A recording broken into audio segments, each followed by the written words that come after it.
Good morning, Granville students. I'm going to do another Optic Art lesson. I'll just call this Optic Art 2, and this is what we're going to end up with. And I'm going to show you one step at a time, and then I'm going to post the YouTube video and as well as a picture of this. So let's get started. All I used was a blue pencil, a red pencil, a regular pencil, a black marker, and one sheet of white paper. I'm going to go through the steps. It's going to look like I'm using a lot of paper, but obviously you just need one sheet of paper. So let's get started. The first thing you need to do is just take a sheet of paper and draw a dot in the middle like this, and then just start drawing curvy lines out, and then rotate your paper like this, and just keep drawing lines from the middle out to the edge like this until you fill up the whole paper. So it'll look like this. Now the second step, you're going to do one of those rows at a time and start doing curvy lines that go from one side to the other, just one at a time, like this. And as you can see, I've already done some of them, but I just did one at a time, and I just did curvy lines, and they don't have to match up at the edges with the one next to it. That's just sort of random. I would say just ignore that, but just do curvy lines like this from the middle of the paper all the way to the outside of each one of these sort of, I don't know what you'd call it. I guess you could call it a path. And I just did one at a time until I filled up the whole paper. And I'll just keep going. And I'm not trying to line them up here because each one of these is an individual path. So I just keep going until I fill up the whole sheet like this. And then at the edge, you just have to decide if you kind of need part of a line. And I think you get the idea. So pause the video when you need to and finish that part. The next step, you can see I filled up the whole page with those different paths. And there's a middle dot, and they go all the way to the outside of the sheet. So once you've finished that part, what I did next, if you have a black marker, that would be ideal. If you don't have a black marker, just choose whatever your darkest color is, a black crayon, a black colored pencil. If you are using crayons, that's fine. It works pretty good. I would just say pencils work the best. So what I did now was I took my dark marker and I went over all my pencil lines. Now this makes it really dramatic, and it sort of enhances or exaggerates the 3D effect. So I did first all the path lines, and then I went in and I went over all of these lines. Now, like I always tell you, do not worry about perfectionism. If I did a close-up on my finished drawing like this, you can see lots of little places where it's not perfect, but the effect is still really nice. So I encourage you, don't give up, and don't think that you can't do this. So go over all of the lines like this with a dark marker or your dark pencil, or whatever your darkest, if it's a dark blue, if it's a dark purple, any of those would be really nice. So then I went around and I did all of the black lines until I finished the whole sheet. So pause the video there if you need to until you fill up the whole sheet. And then the next step, after I had done that, I started with my shading with my colors. And I decided to use sort of a patriotic color scheme. You know, this would be the colors of the US flag because I'm feeling patriotic. So I decided to do red, white, and blue. Now the first step, and if you did my previous lesson, you understand that we're creating the illusion that these are curved tubes. So the first step is there wouldn't be any light hitting it right down. We want this to be the darkest part of the drawing. This is going to look like it's really dipping into a hole right there. So that's dark, there's no light hitting it. Then I just started with the light shade, and all I'm doing is coloring very lightly. This is step 1, and I'm leaving this white streak down the middle. That part is going to really add to the illusion that it comes forward because the light is shining on it right here. So I did that with my red, and then I did that with my blue. And I'm just leaving this white streak in the middle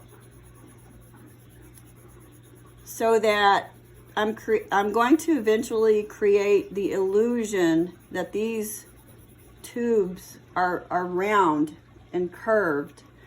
And if you leave this white path, then at the end, you could even go in with an eraser and sort of clean that up and make them look like they line up a little bit better.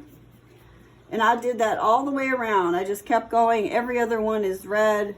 So I can just decide which stripe I want to be red and which stripe I want to be white. And I just go and fill up the whole page like this. Oops, I kind of did that the wrong way. It's because I'm looking sideways here. See, I mess up sometimes too. So I started with the light shading. Step 1, leaving the white part in the middle. And it's curved. So the white part would just sort of follow this line as it goes from inside to outside. And I did this one dark because it's right down in the tunnel. It sort of looks like a tunnel, and there's no light hitting it down there. And then I would just keep going. Again, I'm leaving the very middle of the stripe to be white. That's where the light is hitting it, so we can create the illusion that the surface is curved. So I'll just do one more here. And again, I'm sort of just coloring lightly, and then if I want to clean that edge up a little bit, I can even use the eraser to sort of make it line up with that one. So it appears there's a white tunnel that is continuous. And then the next one would be blue. Now, pause the video there, finish that part, go all the way around with just the light color. Now, the next step, you can see I finished that part. And each path has just the light shading that just goes almost to the middle, but not quite. And then there's a white path down the middle, and I didn't finish that one. And then, so once you've finished with all of the light shading, the next step is, let's see if I put these in the right order. The next step, I went back with the pencil and I did it darker. It doesn't quite go, because what I want is a contrast between the white, the light red, and the dark red. So I went in to each path on each stripe, and I did the dark part, and I leave the light part showing. So if you look close, you can see there's contrast between the light shading and the dark shading. So you would fill up your whole paper like that, and it might take you a little bit, but you can just do this while you're watching TV or whatever you think. Now, the next step is the finished product. The last step, I went in and I took just a regular pencil and I scribbled over these lines really dark with my pencil. That was step 1. This is maybe going to be 2 steps in one. I scribbled over this black line that separates each path really dark, and as you can see, it really started to look immediately like it was 3-dimensional because of the contrast between the dark edges, the dark blue color, the light blue color, and the white, that is contrast that creates the illusion of depth. So after I finished going over all the black lines with pencil, really just scribbled, there's nothing really special about the way I did that. Just want to make it really dark. You can even go over these with your dark marker again. You just want that to be really dark and really contrasted with the white. Then a little bit further up, I scribbled lightly with the pencil. And it's the same idea as I did with the colored pencil, but I just used the regular pencil on the white parts of the stripes to create a little bit of a shadow. So now it looks like this thing rolls over from light to lightly shaded to darkly shaded to the darkest part here. So now I've created the illusion of depth. And I wanted to talk about color schemes. Don't underestimate the power of a color scheme, and I would like for you to pick out a color scheme, whether it be patriotic or primary colors, red, yellow, and blue, or my first project, I would say these are just random colors. It almost looks like, you know, lollipops or something candy related, soft colors. You could use warm colors, red, yellow, and orange, but pick out a color scheme, name it. And then I wanted to show you also, if you use markers, you can see that that's a really nice effect. This one is done with markers. And if you look at it from this far away, it's really impressive. You can really see the three-dimensionality of it. If you look at that really close, you can see that that's nothing more than dots, because you can't shade with a marker, but I figured out that you can use dots to create. And you see as I put it further away, it's a really nice effect that it looks like the light is hitting it on the top of each tube. So don't hesitate to try using markers and using this dot method at the edge where you would shade lightly with a pencil, except with the marker you use dots. And if you look close up, you know, there's nothing perfect about the way I did this. But when you look at your work, if you put it further away, or if you look at it through a camera, the effect is a lot more emphasized. So that's my lesson for today.